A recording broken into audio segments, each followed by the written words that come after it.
Yaddaş kalacak. Ha, sürün görüm.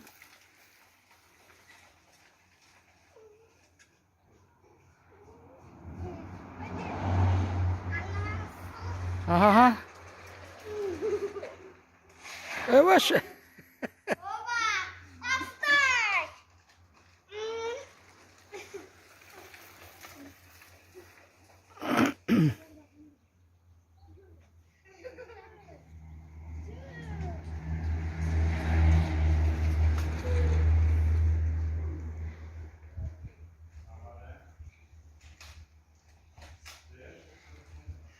Gel görme.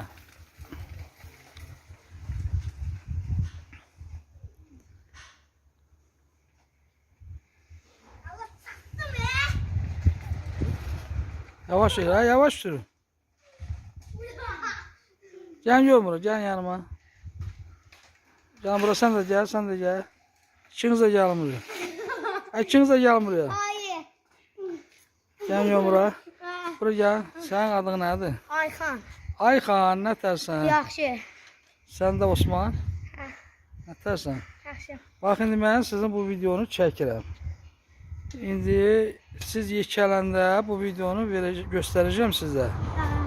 Ben de Elçən əminizəm. Gördünüz də, məni gördünüz. Mən Ayxan. Ay da var, avtoşdur. Neyse, Ayxanla Osman avtoşlar. Biraz ama ehtiyatlı olun. Sağ olun.